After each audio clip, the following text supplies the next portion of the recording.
Hello student, in today's lecture we study another method of limit, that is known as factorization method. How to find limit of function by using factorization method.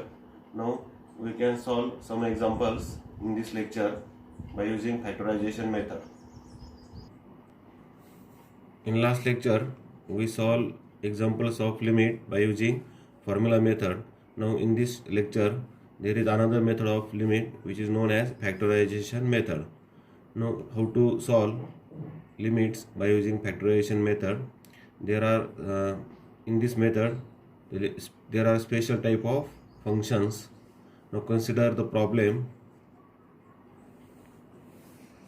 Consider the problem of evaluating limit x tends to a f of x divided by g of x. ह्या टाईपची limit ज्यावेळेस आपल्याला find करायचे असतात, numerator आणि denominator, limit x tends to a f of x divided by g of x, where the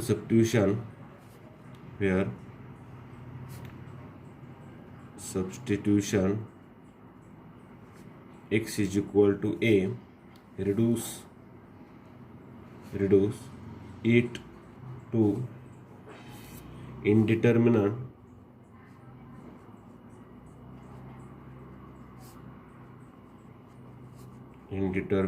form 0 divided by 0 etc. Then x minus a is a factor of f of x as well as g of x. त्यावेळेस ज्यावेळेस substitution करायची x is equal to a आणि जर तुम्हाला 0/0 form जर मिळाला तर त्या ठिकाणी काय असतं, x मायनस हे हा कॉमन फॅक्टर असतो f ऑफ x आणि g ऑफ x मध्ये. मग त्यानंतर आपल्याला ही सबस्टिट्यूशन मेथड यूज करायची. यामध्ये step first whenever substitution x is equal to a, whenever substitution x is equal to a gives 0/0 form, then factorize f of x and g of x. त्यावेळेस काय करायचं, f of x आणि g of x यांचे factor पाडायचे. त्यानंतर step second, cancel out the common factor by giving the reason. त्यानंतर common factor येतो काय करायचा, कॅन्सल करायचा. म्हणजे एक्स मायनस ए हा जो फॅक्टर येतो कॅन्सल करायचा. आणि पुढची स्टेप आहे step third. Now substitute x is equal to a in the remaining expression.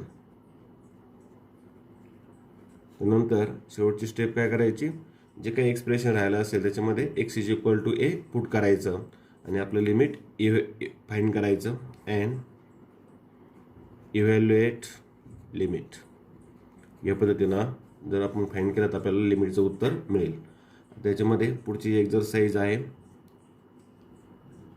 Exercise 7.2. ही पूर्णपणे फॅक्टरायझेशन मेथडवरती आहे. First question, evaluate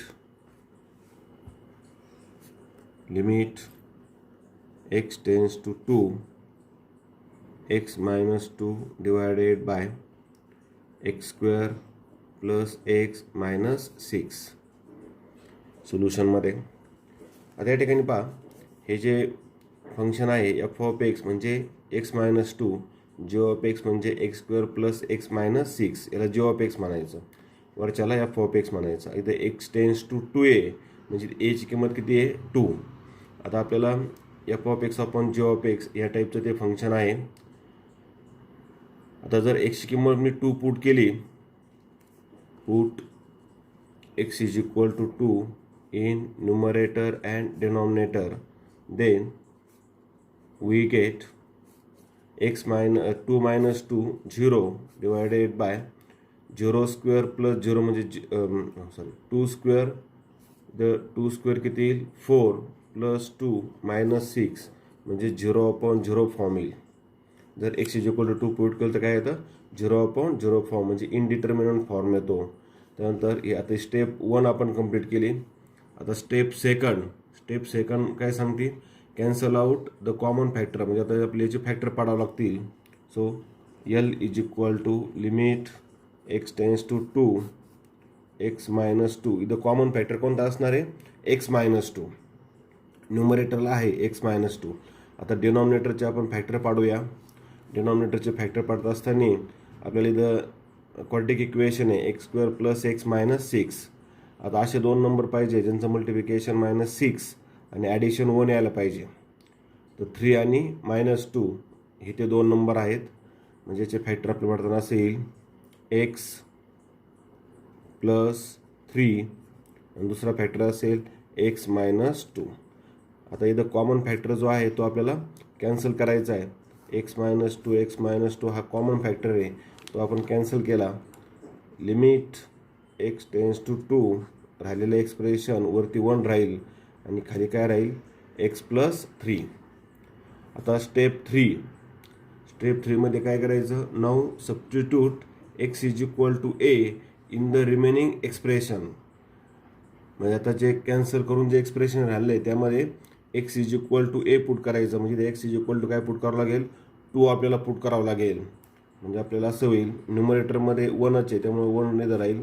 डिनॉमिनेटरमध्ये 2 + 3 so is equal to 1/5. म्हणजे आपलं उत्तर किती आलं 1/5. आणि therefore limit x tends to 2 x minus 2 divided by x square plus x minus 6 is equal to 1/5. या ठिकाणी आपलं जो प्रॉब्लेम आहे तो आपण सॉल्व केलेला आहे आणि त्याचा ॲन्सर किती 1/5. या ठिकाणी आपण फॅक्टरायझेशन मेथडचा यूज केलेला आहे. Now question number 2, limit x tends to 5 x square minus 9x plus 20 divided by x square minus 6x plus 5. आता यामध्ये सुद्धा न्यूमरेटर एफ ऑफ एक्स मानायचं, डिनॉमिनेटरला जी ऑफ एक्स मानायचं. आता इथं एक्स टेन्स टू 5 आहे म्हणजे एची किंमत 5 आहे. आपण पुट करू, put x is equal to 5 in numerator and डिनॉमिनेटरमध्ये आपण पुट करूया. सो वी गेट न्यूमरेटरला आपल्याला असं मिळेल 5 square minus 9 × 5 plus 20 divided bye 5 square minus 6 × 5 plus 5. तर 5 स्क्वेअर 25 येईल minus 45 plus 20 divided bye 25 minus 30 plus 5. हे जर आपण कॅल्क्युलेशन केलं तर 20 + 25 म्हणजे 45 मायनस 45 0 येईल.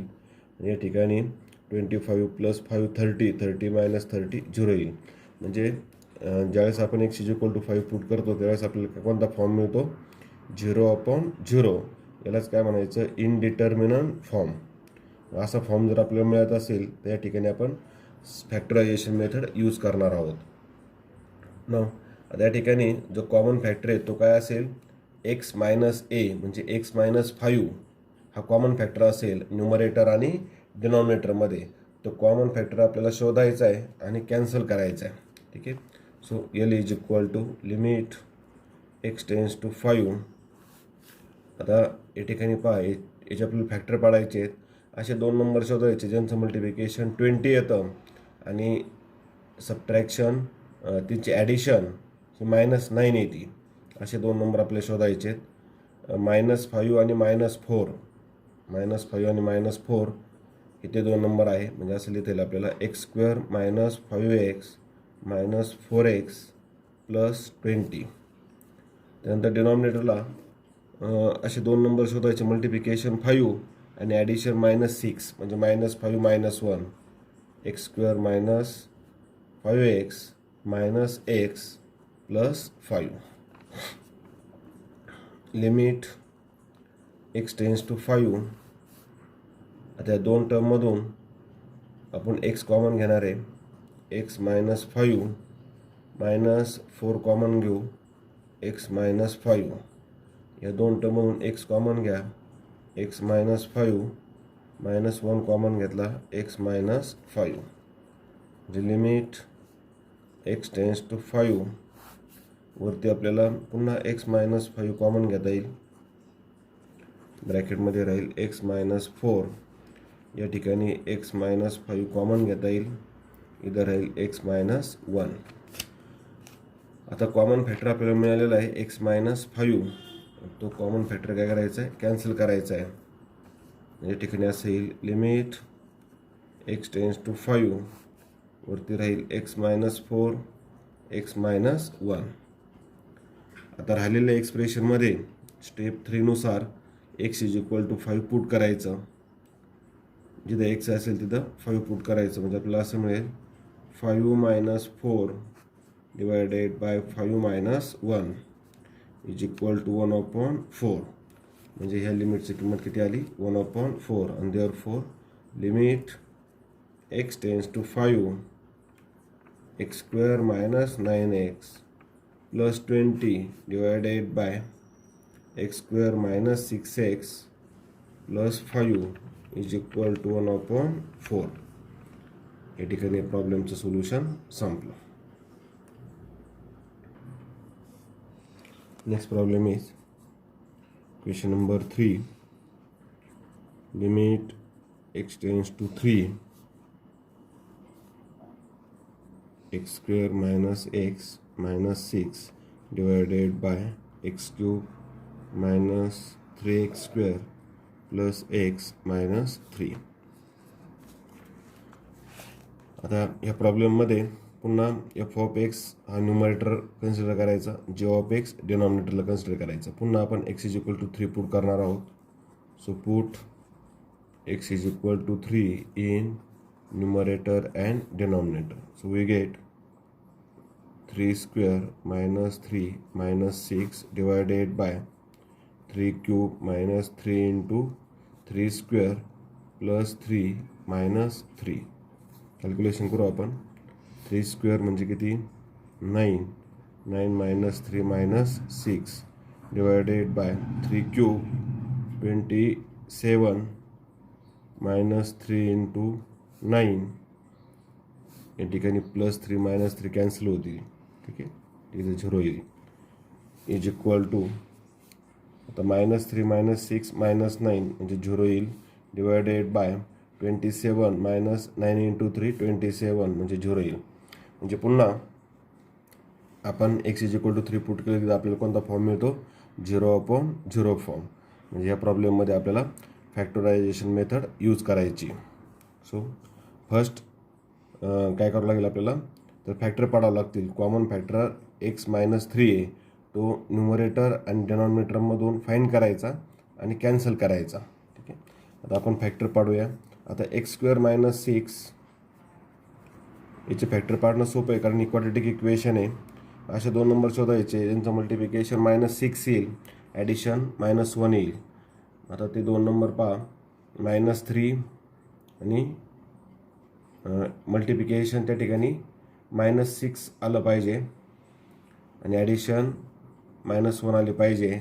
-3 + 2 म्हणजे x² - 3x + 2x - 6 असे फॅक्टर पडतील.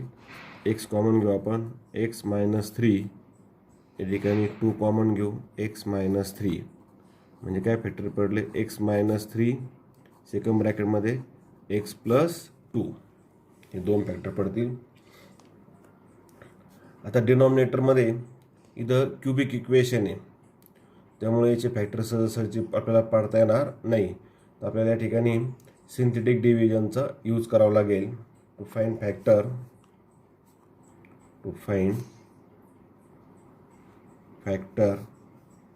Of x cube minus 3x square plus x minus 3 use synthetic division.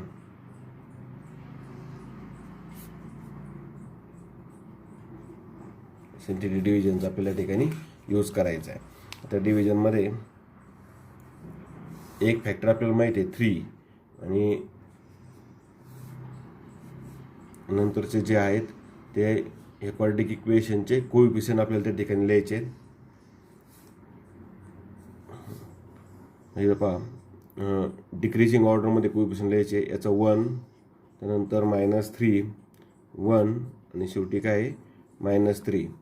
त्यानंतर ह्या 1 जो आहे तो तसाच या ठिकाणी घ्यायचा आहे. या दोघांचं मल्टिप्लिकेशन करायचं आहे. 3 × 1 3. दोघांचे ॲडिशन करायची तर 0 येईल. पुन्हा या ठिकाणी 0 × 3 0. इथे 1 + 0 1 घ्यायचा आहे. 1 × 3 3. दोघांचे ॲडिशन 0 येईल. शेवटी या ठिकाणी 0 आलं पाहिजे. आपली सिंथेटिक डिव्हिजन बरोबर x cube minus 3x square plus x minus 3 याला असं लिहिता येईल एक्स मायनस 3 आणि दुसऱ्या फॅक्टरमध्ये एक्स स्क्वेअर प्लस 1 हे जे आहेत याला फक्त एक्सने मल्टिप्लाय करायचं. हा कॉन्स्टंट त्यानंतर एक्स × 0 म्हणजे 0 आणि इथं काय येईल एक्स स्क्वेअर येईल. ठीक आहे, असे त्याचे फॅक्टर पडतील. सिंथेटिक डिव्हिजनचा आपण यूज केलेला आहे. आता हे लिमिटमध्ये टाकू आपण. So limit x tends to 3. वरती काय फॅक्टर आले एक्स मायनस 3. दुसरा फॅक्टर आहे एक्स प्लस 2 आणि डिनॉमिनेटरचे फॅक्टर पहा एक्स मायनस 3 आणि दुसरा फॅक्टर आहे एक्स स्क्वेअर प्लस 1. म्हणजे कॉमन फॅक्टर आपण शोधलेला आहे तो किती आहे एक्स मायनस 3. तो कॅन्सल करायचा. Is equal to limit x tends to 3 x plus 2 divided by x square plus 1. आता ह्या स्टेपला आपल्याला डायरेक्ट मेथड यूज करायची लिमिटची. म्हणजे जिथं एक्स असेल तिथे काय करायचं 3 पुट करायचं. ठीक आहे, so by direct method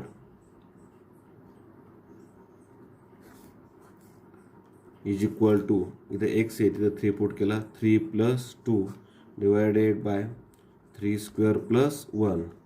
calculation करू आपण. 5 डिवायडेड बाय 3चा स्क्वेअर 9 + 1 म्हणजे 5 डिवायडेड बाय 10 1/2.